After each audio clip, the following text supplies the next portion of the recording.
welcome to Sports Talk on Atlantic Television Network.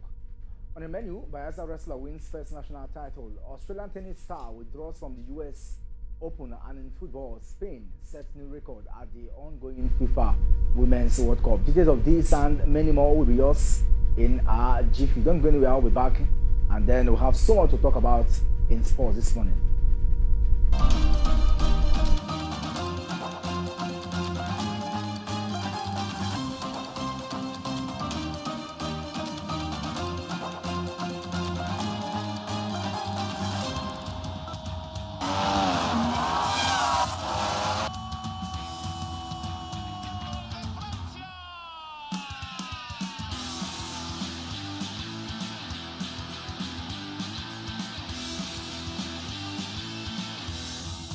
Telling him not to counterpunch.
people into the country illegally. That is amazing. Honorable You human trafficker. Honorable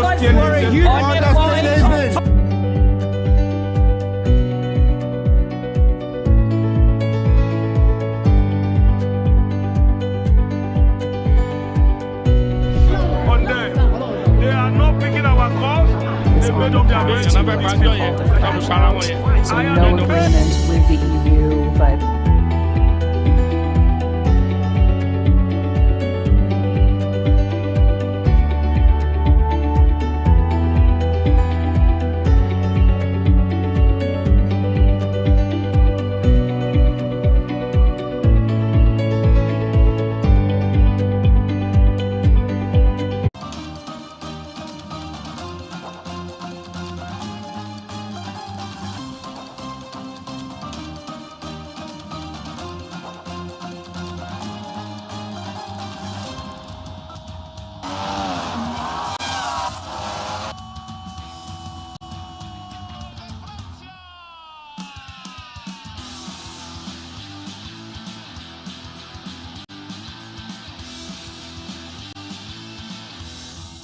Telling them not to counterpunch.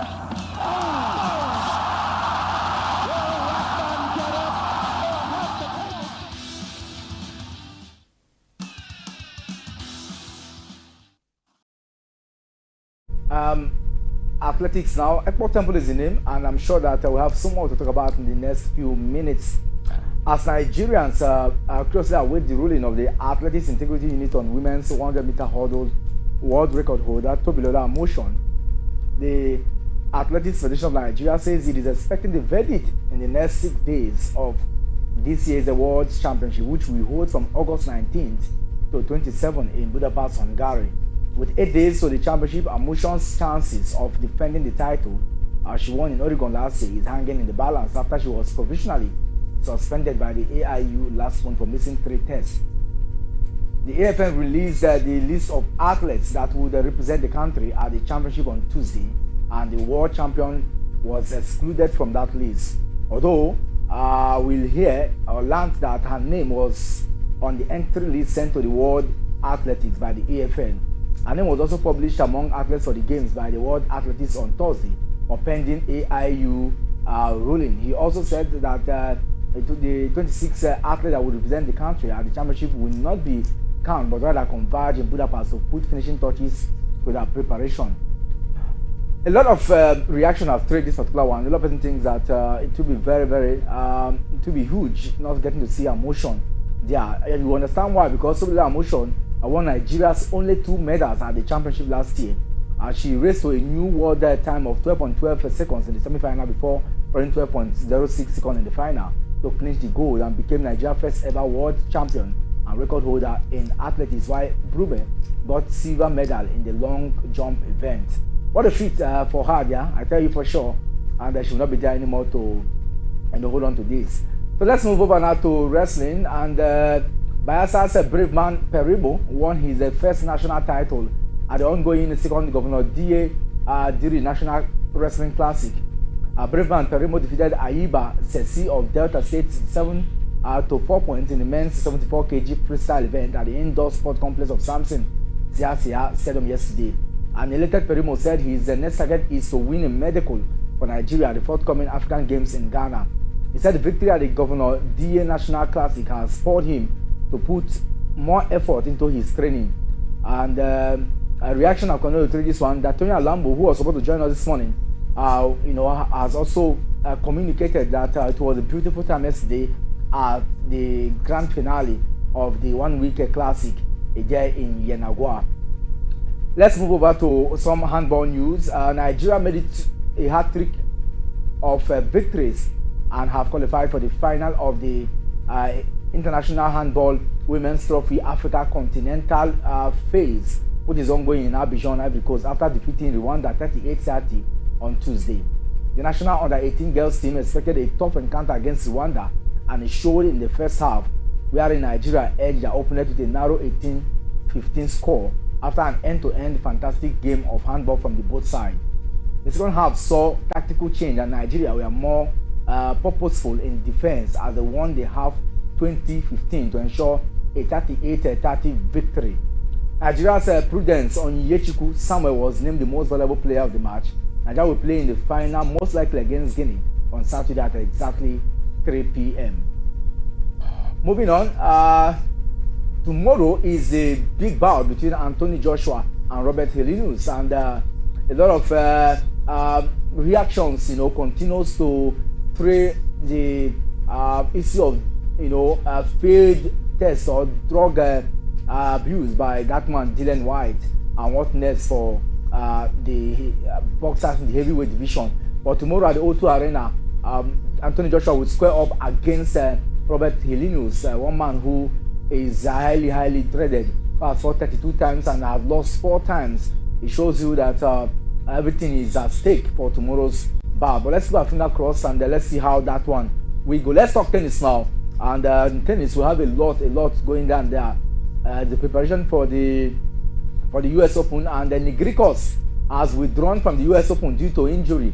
The tournament organizers did announce this one yesterday. The organizers have been talking about the injury concern, but yesterday they came out strongly. Of course, the Australian has been beset by injury problems this year and has played just one ATP Tour match in 2023.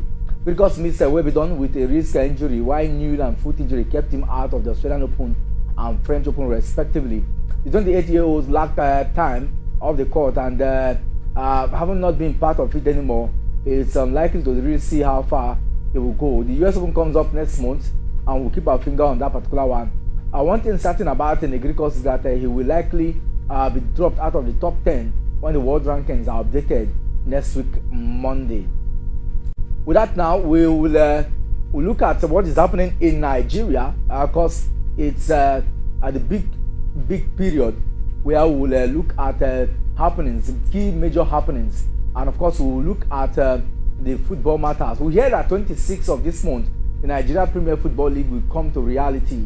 How that will be, we'll talk about that. We'll go on a quick break now. When we come back, I'm sure we'll get to hear from Gogo, who will be joining us, and then we can also talk about what is happening in the local scene here as we prepare for the big bout this on the 26th of this month.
not the counterpunch.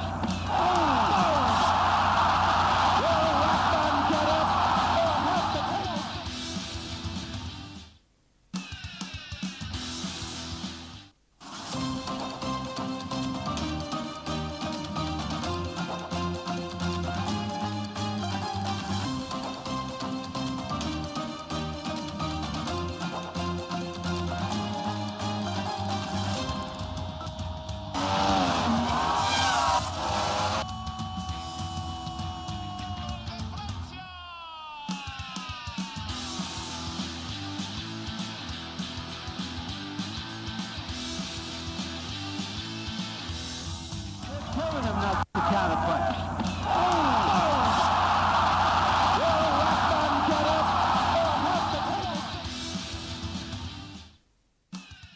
From the short break, of course, it's time to talk football, and we'll start from the local scene here in Nigeria, where a whole lot, has been happening in the scene. The preparation for the Nigeria Premier Football League season, is on, and many more to talk about. So let's start from what is happening in Nigeria. The Value Jet tournament that started, and that is the first point of call. Of course, we now know that winners have emerged from that side. It's no longer news that the Value Jet is a pre-season tournament, ongoing in Ikene Remo, and it's one that a lot of football teams used to prepare. Shooting Stars have won this year's edition after their 2-0 win over Beyond Limit in Ikene yesterday. Benga Gumbote side led, dominated their play, and of course, they were able to win the national NNL side, and because of that win, now they now have 2 million in their bank accounts. Elsewhere, Nigeria Premier Football League side Eyimba defeated Aqua United 3-1 in a pre-season friendly at the Uyo Township Stadium. Eyimba took the lead from a direct free kick in the 6th minute through Chijoke Mboma, first strike, and that ensured that they continue to dominate out in there. The People's Elephant added their third goal in the 3rd minute through Alalebo Somiari after a mix-up in Aqua United defense. Riwan Sadiq reduced the deficit for Aqua United 4 minutes after the break, and both teams used the friendly to test their readiness for the new Nigeria Premier Football League that will kick off on the 26th of this month. Let's move on now to other areas, because for Eyimba, they are basically preparing for the CAF Champions League preliminary round fixture against Al Ahly Benghazi of Libya, and these matches will really help them to keep them shaped up for that particular one. Let's talk about what is happening in Katsina. Nigeria Professional Football League outfit Katsina United have announced the appointment of Tony Bolus as the new head coach. Bolus takes the place of Usman Abdallah, who left the post following the expiration of his contract. Now, the experienced tactician signed a 2-year contract with the Changi Boys, as Katsina United is popularly called, and the 53-year-old once managed the defunct Giwa FC, Malam Fushi FC, and then Mountain of Fires and Miracle. Bolus was also an assistant coach of Rangers in 2017. Katsina United, you recall, gained promotion to the Nigeria Premier Football League from the NNL Super 8 playoffs played last month, in Asaba Delta State, and as one-time coach of the Super Eagles of Nigeria, which is Abdallah, he has been, contract terms they were not able to agree, and so he has left the side now to chase for more glorious heights. So away from the league now, let's talk about AFCON qualifier, and this time it's about the NFF. The next 6 months of Super Eagles international matches, beginning with the 2024 Africa Cup of Nations qualifier against Sao Tome and Principe on September 10th, as well as the 2026 World Cup qualifier will take place at the Godswill Akpabio International Stadium in Uyo, Akwa Ibom State. The president of Nigerian Football Federation NFF, Alhaji Ibrahim Gusso, stated this when he paid a courtesy visit on the governor of Akwa Ibom State, Pastor Umo Eno, at the government house in Uyo yesterday. He thanked the government for its previous support to the team, adding that the winning record as well as the conducive environment in the state informed the decision of the country's football body to choose Uyo as the host city. Accompanied by a South representative on the NFF board, Utuokon Inse Essien, and some state FA chairmen, including the chairman of Akwa Ibom State Football Association Normalizing Committee, Prince Bonny Inyong, as well as other stakeholders. Gusso said he was in the state to solicit the support and cooperation of state government with regards to hosting of these matches, and announced that the Godswill Akpabio International Stadium has been approved by both FIFA and CAF to host international matches in the country. In his response, the governor, Umo Eno, assured the NFF president of the support and cooperation of the government and people of the state, and they stated that the Nest of Champions is an internationally acclaimed stadium whose maintenance contract with construction giant Julius Berger had recently been renewed. Also in attendance were Akwa Ibom State Honorable for Youth and Sport Development and sports compatriots in the state.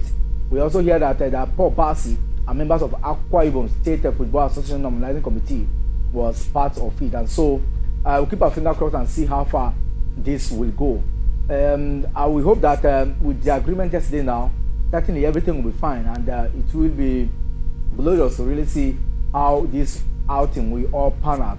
One thing very striking is that we're going to have the Super Eagles now play all the matches in the next few years in Akwa Ibom State. It's a good news for me, and for those of us in South, one more can we say, it's we have to get to see this one live now, because Akwa Ibom is just is close by here. But still talking about the African Cup of Nations, the governor of Delta State, Right Honorable Sharif Oborivori, has said that the state is prepared to serve as one of Nigeria's host city for the Africa Cup of Nations bid that is on for 2027. Speaking when he played host to the Confederation of African Football (CAF) bidding inspection committee at Government House Asaba, Governor Oborivori said the state was peaceful and conducive to hosting the Continental Football Tournament. It will be recalled in January that CAF President Patrice Motsepe confirmed Algeria, Morocco, South Africa, Zambia, and Benin, Nigeria bidding to replace Guinea. Guinea was chosen in 2014 to stage the Premier African National Team Tournament. Withdrew last year after little progress had been made in preparation for the Benin event. So Nigeria thinks that if they can co-host with Benin Republic, we can get to see this one, even if a lot of sports stakeholders here, football stakeholders, feel that Super Eagles do have what it takes, or Nigeria do have what it takes to host, as a country, just like we have seen other country. Lastly hosted was Cameroon, who hosted the last edition, and it turned that way. So I'll talk more of Nigeria, but let's keep our finger crossed and see how all this will pan out. But let's talk about the FIFA Women's World Cup now, because we're now in the quarter-final stages, and I can tell you for sure that in the early hours of this morning we saw that game concluded, and of course Spain beat Netherlands to win the semi-finals of the Women's World Cup for the first time, and with them now it appears that Spain will now be hoping to get it done when they play in the semi-finals. If they can win against Sweden, then they will be sure of playing in the final. But right now they have qualified to play in the semi-finals of this year's Women's World Cup, and that will take place on the 15th. That's the semi-final showdown. But other parents, we expect to see results from Japan and Sweden. That will be played today in the next couple of minutes. Now that game should have come alive. Australia will also play France tomorrow. England will play Colombia, and then from Sunday we should know those that have qualified for the semi-finals of the FIFA Women's World Cup. Let's move on now to a lot of interesting issues. I mean, talking about FIFA Women's World Cup, Randy Wardrum arrived the United States of America, his base, and a lot of persons who saw the arrival of the Super Falcons contingent, they're asking the whereabouts of Randy Wardrum, and reaction have also continued to trade that him not being part of the team as they jetted down to Nigeria from Australia and New Zealand, where the World Cup had ended for them. But we keep our finger across a lot of issues, FIFA Pro, and the NFF attacking each other, and talking about issues of players' welfare and all that. Keep our finger crossed and let's see how it all goes. But it's time to talk about the big one this weekend, and the English Premier League is back. And of course, when you hear that the English Premier League is back, it means that a lot of preparations for that big one. And this night it's not going to be easy, because we're going to see the first showdown, there. We're going to quick break, and when we come back, we'll talk about the English Premier League as well as the track some transfers with you here on Atlantic Television Network.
the counter punch.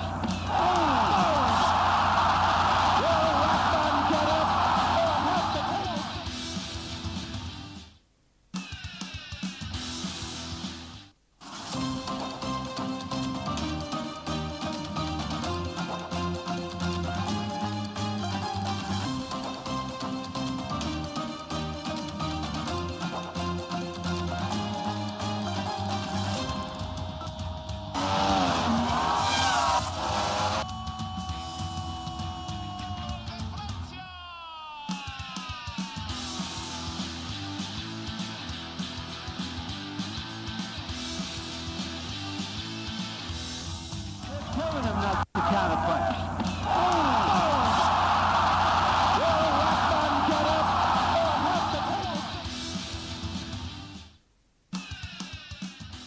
All right, welcome back. We are in the tail end of the show now. Gogo Ponyama will be joining us live to look at the start of the English Premier League today. And the big match rather, is that is between Manchester City and Burnley. City will travel to Burnley to play them at in their stadium, and a whole tough more is always tough. How tough would that be tonight? Gogo, we get to answer that all this evening. But just to tell you that that Manchester City, they are currently the defending champions. They won this one after a topsy-turvy encounter or battle with Arsenal last season, and of course for the Gunners, they also have opportunity to play tomorrow. So we're going to give you the rundown of this weekend schedule and how far. But tonight, the start of the English Premier League, we're going to see Burnley play host to Manchester City. Tomorrow, we see some other teams pile out, but Ange Postecoglou will hope to take on lead Tottenham Hotspur, the glorious height at the start of the season. So let's look at the Premier League opening fixture. I did mention that we're going to see a game today that's between Burnley and Manchester City and the other seed. Gogo, are you there now? Welcome to the show. Yes, a good day, Mr. Campo. Okay. Good to be here. Yeah, good to have you. Quickly, the English Premier League is back. How excited are you? Yeah, I would say my levels of excitement because nothing but the Premier League. So I would say very, very excited. And it's a game that you can target. It's a game where something tricky can happen. So it's on a very good note, and then they will kick us into Saturday and also Sunday for fans to get match day one of the Premier League. Of course, anticipation. A lot of talks about the start of the season, and for newly promoted teams like Burnley, Luton Town, and Sheffield United. A lot of people think that it won't be. How far do you think they can adapt to the style of the English Premier League? For Sheffield United, they are not. They are regulars. They've been there in recent time. Luton Town haven't been there for a very long time. And then to talk about Burnley, who have also been there, what are the expectations from your perspective? Among these three clubs, I think Burnley and maybe Sheffield will find a way to stay back. I'm still looking at them, Sheffield. I'm still looking at their spending in terms of who they get in. But the beautiful thing about Burnley is compensation. You're compensating for what you did. With how good they did in the championship, you're thinking one or two additions and they boost their side. I'm not saying go haywire and make spendings like Nottingham Forest did, signing an entire 11 and an entire bunch of over 20-something players. No, but I'm saying make sensible buys. And where maybe Burnley have an edge. But for Luton Town, they even came in through the playoffs. They need to make that jump. Because I tell you, the Premier League has a different level in compared to the Championship. So they need to make that jump in terms of getting players and also getting their signings and their tactics right. I feel Burnley and Sheffield will find a way to stay in. Like, for instance, the time Brentford gained relegation, gained promotion, I told people because of the way they were run, they look like the most sure team to stay in the Premier League, and that team has come to stay. Right now, they're a comfortable Premier League side. I see the same traits in Burnley, especially. If any other team will struggle to stay up, I suspect it won't be Burnley. So, in my scale, on a scale of staying up, I'll keep Burnley, Sheffield, and Luton Town. Early days in the English Premier League, and what a way to start. But generally, looking at how last season played out, do you think that we're going to have or you think it will be more stiffer in terms of who becomes the winner of this season's English Premier League? This season is going to be more difficult than last season because last season nobody saw the challenge of Arsenal coming. They came out of the blue. They almost did a Leicester of some seasons ago, but now teams are more prepared. And also in the threat, Man City, people now know how dangerous Erling Braut Haaland is. That he can have 9 touches in a game and score from 2, and score an hat-trick from less than 20 touches. So he doesn't need more players are aware of his talent. That is why I believe the second season syndrome is very important. You look at a team like Arsenal, people will play them differently. There's this swag and panache a team has when they believe that they are good. Arsenal have it in them, so teams will play them that way. Now, we will say the same thing for Unai Emery. We'll say the same thing for De Zerbi. So everyone is stepping up this season, and it is going to make it more interesting. I still have Manchester City as the favourites because they are held on shoulders above any other team, and they have shown that once they start winning, it takes a lot to stop them. They are like a moving train. So I would say Manchester City remain the favourite, but every other position is going to be hustled for. From the top 6 to relegation to mid-table, it is going to be war because most teams are coming wounded from last season, and at the same time they want to make an impression in their fans. So I would say this season has bags of excitement Premier League fans have been waiting for. Okay, now let's talk about your club because I've not heard you mention your club in all of this conversation. You are a staunch supporter of the Reds. How prepared is Jurgen Klopp, to take this team to another glorious level? Yes, I would say the proposed move of Caicedo, we've seen movement is not been confirmed, so we're not talking about it, but there are rumors that they're trying to get in Caicedo. I would say that was like 1/3 of the main hole of the squad that needed to be filled. With getting Caicedo, they are not just struggling to make a top 6, they are definitely making top 4. Because if you look at the attack is certified. You have Cody Gakpo, Darwin Núñez, Luis Diaz, Mohamed Salah, and Diego Jota. 5 players jostling for 3 starting slots, even though sometimes Gakpo can play in the midfield. Your attack is certified. The midfield was the part that needed injection. And injection, I mean a defensive midfielder. In getting Caicedo, it looks like they're going to plug that hole. Now, defensively, they still look a little bit shaky because immediately you take out Van Dijk or Konate from that middle of the park, it is a serious problem because Joe Gomez and Joe Matip have not filled with so you need someone that will be able to deputize without a drop in quality. This new system of 3 at the back, he is not covering himself in so much glory, but filling the Caicedo role will take them a huge jump. So I would say once they get that transfer over the line and getting one more defender, I can confidently tell you most Liverpool fans feel they can contend for the league because last season the drop off was so massive that most persons believe they could have given so much more. But their major issues were legs in the midfield. And they have identified that by bringing in Dominic Szoboszlai and Alexis McAllister. It is going to take time for Szoboszlai to get in, but the person and everything he's doing, it shows that buying from RB Leipzig was not a waste. Now they are going in to add steel. The steel they lacked.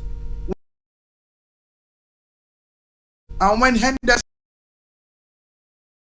that steel, when they get it in Caicedo, it pushes them to another level. So I would say as long as they get these signings in, they can compete favorable for the Premier League. And to say that Liverpool will be starting that season with embattled Chelsea, who are gradually finding a footing with the appointment of their new coach, Mauricio Pochettino, you think it's going to be business as usual? It is going to be a tough one. Chelsea have looked really good in pre-season. Nicholas Jackson, aka Michael Jackson, has been looking good. But the reason why they are also going for Caicedo is because they needed that steal in the middle. You look at the big teams in Europe, they have that steal in the middle. Yes, having a spine of a solid goalkeeper, a solid attacker to get you the goals, a solid midfielder is good, and a solid defender is good. But that steal in the middle is the one that binds everything together. Syria, Rodri, United have Casemiro. Yes, you can talk about his legs, but his experience is also there. Arsenal have Declan Rice. I'm looking at all the big teams. That's still in the middle. Chelsea lacked that, and that was why even after the numerous signing, they still look a little bit lightweight. So that game is going to be tough. It's going to be difficult. But I think if you are going mano a mano, attack for attack, Liverpool have a better firing attack compared to Chelsea's attack. So they'll find a way, even though it may be a goal first, Liverpool may find a way to edge that one. The appointment of Reece James will also play a huge part, maybe a pivotal part in the game. And we've seen some clubs. Virgil van Dijk is now the captain of Liverpool. We now have Reece James. And look at these two players. Do you think that they can shoulder the burden of the team in the field of play proper?